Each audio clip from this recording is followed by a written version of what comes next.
Coucou à toutes et à tous et bienvenue dans ce deuxième numéro de l'émission en mode foot avec Germaine et Sandra. Nous sommes ravis aujourd'hui de vous retrouver pour ce deuxième numéro pour vous parler foot, mais pas que.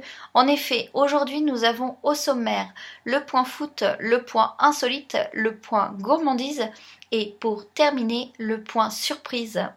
Donc commençons tout de suite avec la première partie, le point foot. Donc aujourd'hui nous avons à l'heure actuelle 9 matchs de réalisés au moment où nous vous parlons, 16 buts de marqués et nous avons décidé avec Germaine d'établir un petit classement. Donc en effet, nous allons donner les félicitations à 3 équipes qui sont l'Allemagne, la France et le Pays de Galles, qui ont chacune marqué 2 buts et également gagné leur premier match. Félicitations à vous! Ensuite, nous avons peu mieux faire avec l'Angleterre et la Russie, mais également la République d'Irlande et la Suède qui ont fait pour leur premier match un match nul. Et pour terminer, nous avons le carton rouge. Le carton rouge va aujourd'hui à l'Albanie qui a écopé de son premier carton rouge de la compétition et également de 5 cartons jaunes. La Slovaquie également a 5 cartons jaunes à son actif et la Roumanie et la Turquie juste derrière avec 3 cartons jaunes. Attention à vous.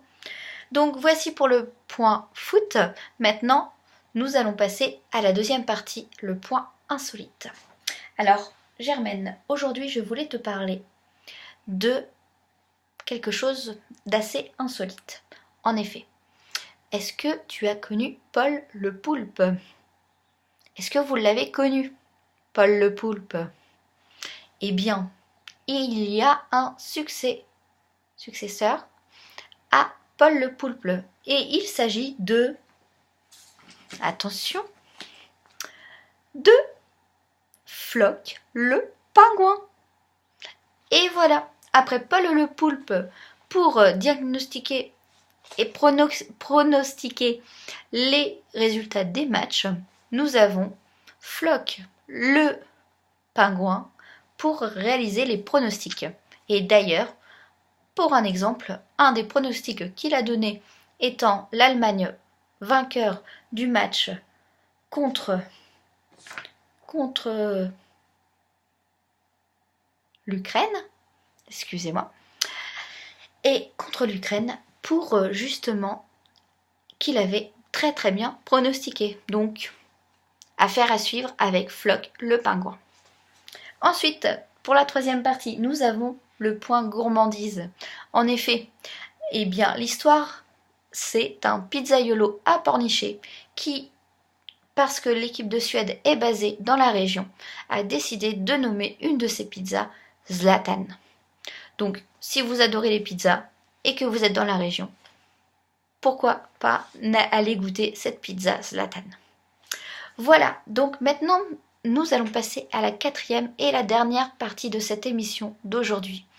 Eh bien, il s'agit de la surprise. En effet, qu'est-ce que nous vous réservons dans les jours à venir?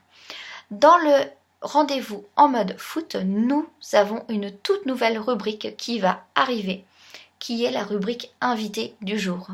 En effet, Germaine et moi-même allons réaliser des interviews de personnalités et d'experts dans leur domaine, de personnes qui partageront avec vous des conseils et astuces dans des domaines tels que le bien-être, le foot, mais aussi tout un tas de domaines qui peuvent vous intéresser à ceux qui aiment le foot, mais également ceux qui ne l'aiment pas. Voilà pour aujourd'hui, j'espère que cette émission vous a plu. En tout cas, nous avons pris plaisir à tourner cette petite vidéo pour vous et nous vous donnons rendez-vous dès mercredi pour le 3e numéro de l'émission en mode foot. Bonne soirée à tous, à bientôt.